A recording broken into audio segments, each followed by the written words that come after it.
రహస్యే విష్టస్తం పీతవస్త్రం నిజకటియుగళే సవ్యహస్తేన గృహ్ణన్ వేగశ్రాంతం నితాంతం ఖగపతిమమృతం పాయయన్ అన్యపాణౌ సింహాద్రౌ శీఘ్రపాతక్షితిపిహితపదః పాతు మాం నారసింహః.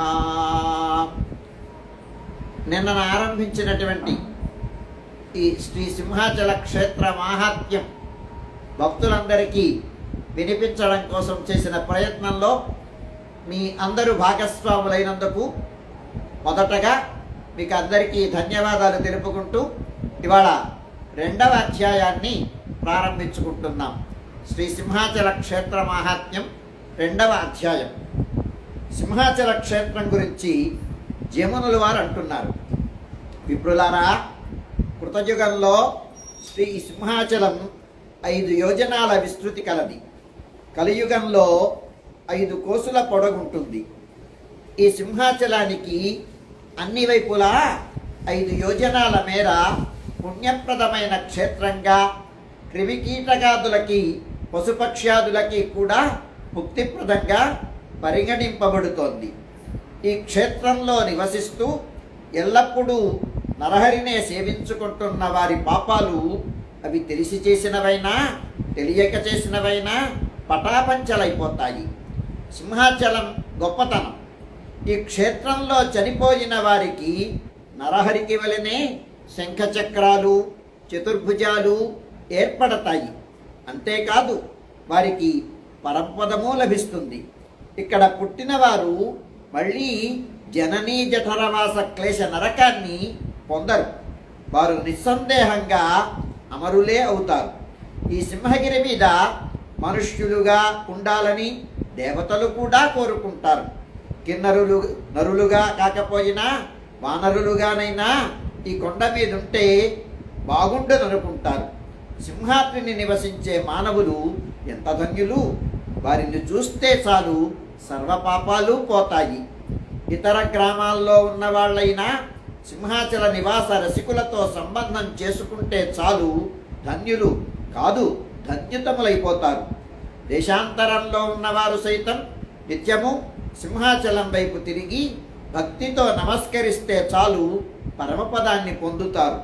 సింహాచలం మీద నియతవ్రతులై నివసించేవారు మేరు శిఖరాలపై నివసించే దేవతలతో సమానం. సింహాచలం మీదికి వెళ్ళి పశ్చిమ వాహినైన గంగధారలతో ఒక్కమారు మునిగి శాంతరూపంతో పశ్చిమాభిముఖంగా వెంచేసి ఉన్న నరసింహస్వామిని సేవిస్తే జన్మజన్మాంతరాల సమస్త పాపాలు పటాపంచలైపోతాయి. సింహాచలంలో దాన ధర్మాల ఫలం. ద్విజులారా, సింహాచలం మహిమ ఎంతని వర్ణించగలం? సూర్యగ్రహణ సమయంలో కురుక్షేత్రంలో వేదవేత్తలైన విప్రులకు 1000 బారువుల బంగారం దానం చేస్తే వచ్చే ఫలం చిన్న మొత్తం బంగారం సింహాచలంలో దానం చేస్తే చాలు లభిస్తుంది. ప్రయాగలో కార్తీక మాసంలో 1,00,000 మందికి భోజనం పెట్టినందువలన కలిగే ఫలం సింహగిరిని ఒక విప్రుడికి భోజనం పెట్టినందువల్ల కలుగుతుంది. కొమ్ములకు బంగారు తొడుగులు అలంకరించిన 10,000 ఆవుల్ని దానం చేసినందువలన వచ్చే ఫలం సింహాచలంలో ఏ బంగారు అలంకరణం లేని ఒక్క ఆవుని విప్రునికి దానం ఇచ్చినందువలన కలుగుతుంది. మకర మాసం అంతా అంటే మాఘమాసం ప్రయాగలో స్నానం చేసినందువల్ల లభించే ఫలం సింహాచలంలో గంగధారలో ఒక్క ప్రాతస్నానం వల్ల లభిస్తుంది. ప్రతిరోజు గంగధారలో స్నానం చేస్తే సకల వాంఛలు నెరవేరతాయి. క్షయ, అపస్మార, కుష్టు మొదలైన మహావ్యాధులు నిమ్మడిస్తాయి. యమునా సంగమంలో గంగంత పవిత్రమైనది సింహాచలంలో గంగధార. గంగ ఒడ్డున విష్ణుపాద క్షేత్రంలో పిండదానం వలన వచ్చే ఫలం సింహాచలంలో గంగధార వద్ద పిండ ప్రదానం వలన సిద్ధిస్తుంది. కన్యామాసంలో భూరి దక్షిణలతో సమంత్రకంగా చేసే పక్షశ్రాద్ధాదుల వల్ల పితృదేవతలు పొందే తృప్తిని సింహాచలంలోని గంగధార వద్ద ఒక్క పిండదానం వలన కూడా పొందగలుగుతారు. కాలక్రమాన సింహాద్రినాథుని ఆరాధించిన వారు. ప్రహ్లాద రక్షణం కోసం శ్రీహరి సింహగిరిపై స్వయంగా అవతరించాడు. చిరకాలం ప్రహ్లాదుడు ఆ స్వామిని చక్కగా పూజించాడు. తరువాత చతుర్ముఖుడు, త్రిపురాంతకుడు, ఇంద్రుడు, కుబేరుడు, వరుణుడు, యముడు, ఆదిత్యులు, పశువులు, సిద్ధులు, సాధ్యులు, మరుద్గణాలు, నారదాది మహర్షులు, సనకాది యోగులు, ధర్మతత్పరులైన తత్కాల భూమిపతులు, ఇట్లా ఎందరో ఎందరో నృసింహస్వామిని సింహాద్రిపై అర్చిస్తూ ఉండగా ఎన్నో యుగాలు గడిచాయి. అంతా కొంతకాలానికి నరహరి మరుగున పడ్డాడు. తరువాత కొంతకాలానికి పురూరవశ చక్రవర్తి క్షీరధారలతో అభిషేకించగా ఆయనకు సాక్షాత్కరించాడు స్వామి. ఆ చక్రవర్తి సార్వభౌమోచితములైన ఉపచారములతో చక్కగా స్వామిని ఆరాధించి ప్రతి ఏడు చందనయాత్ర మొదలైన విశేషోత్సవాలు బాగా చేయించి ఆరాధించాడు. ఈనాడు కూడా ఆ చక్రవర్తి వంశంలోని రాజులు, శతానీక ప్రభృతులు శ్రద్ధాభక్తులతో స్వామిని సేవిస్తూ ఉన్నారు. యుగాంతంలో మనము సింహాచలం వెళ్ళి నరహరిని సేవించుకుందాం. అక్కడ మనకు శ్రేయస్సు చేకూరుతుంది. కలికాలం వచ్చేసింది. మన వంటి వాళ్ళం ఇక్కడ ఉండలేం. సింహాచలంలో నరసింహస్వామిని సేవించుకొని గంధమాదనానికి వెళదాం. సింహాద్రినాథుని ఆరాధన వల్ల ఫలం. కలికాలంలో కూడా శ్రద్ధాభక్తులతో మానవుడు నరహరిని ఆరాధించి దుర్లభమైన ముక్తిని పొందగలడు. ముక్తికి సాధనం మనుష్య జన్మ. అది బహుదుర్లభం.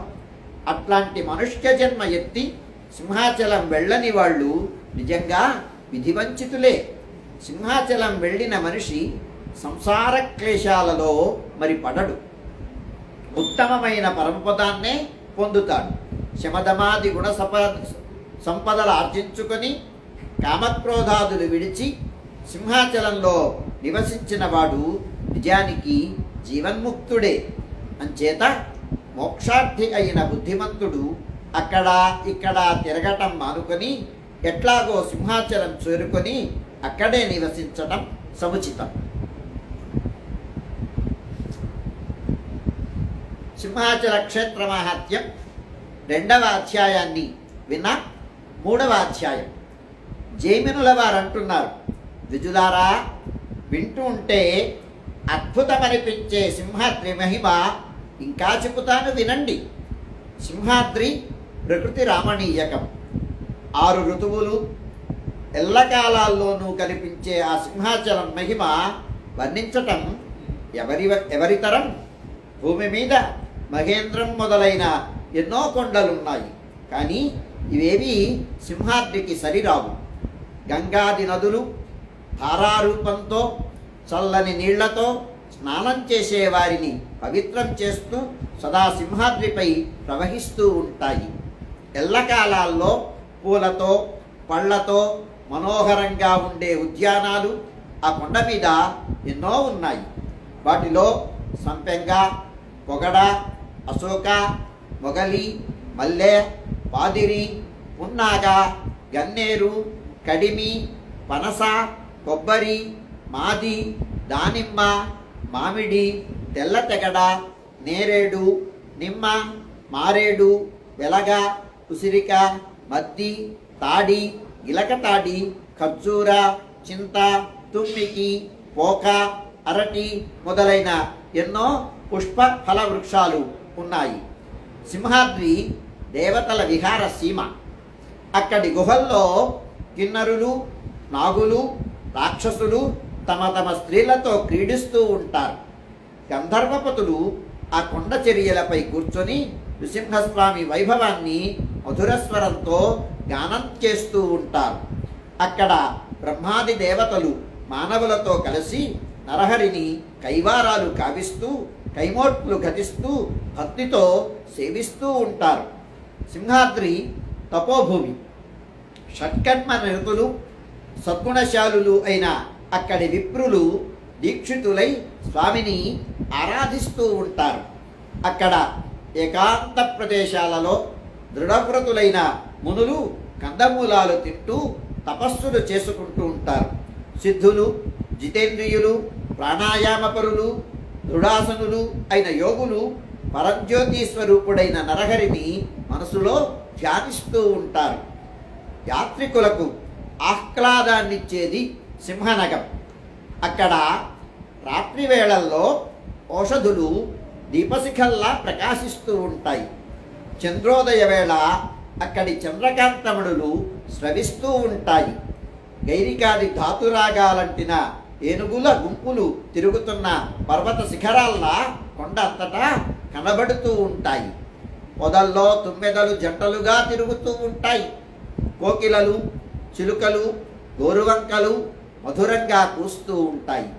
మేఘాలు గర్జించగానే అక్కడ నెమళ్ళు ఉరివిప్పి నాట్యమాడుతూ తమ జతలను కూడి కేకారావాలు చేస్తూ ఉంటాయి.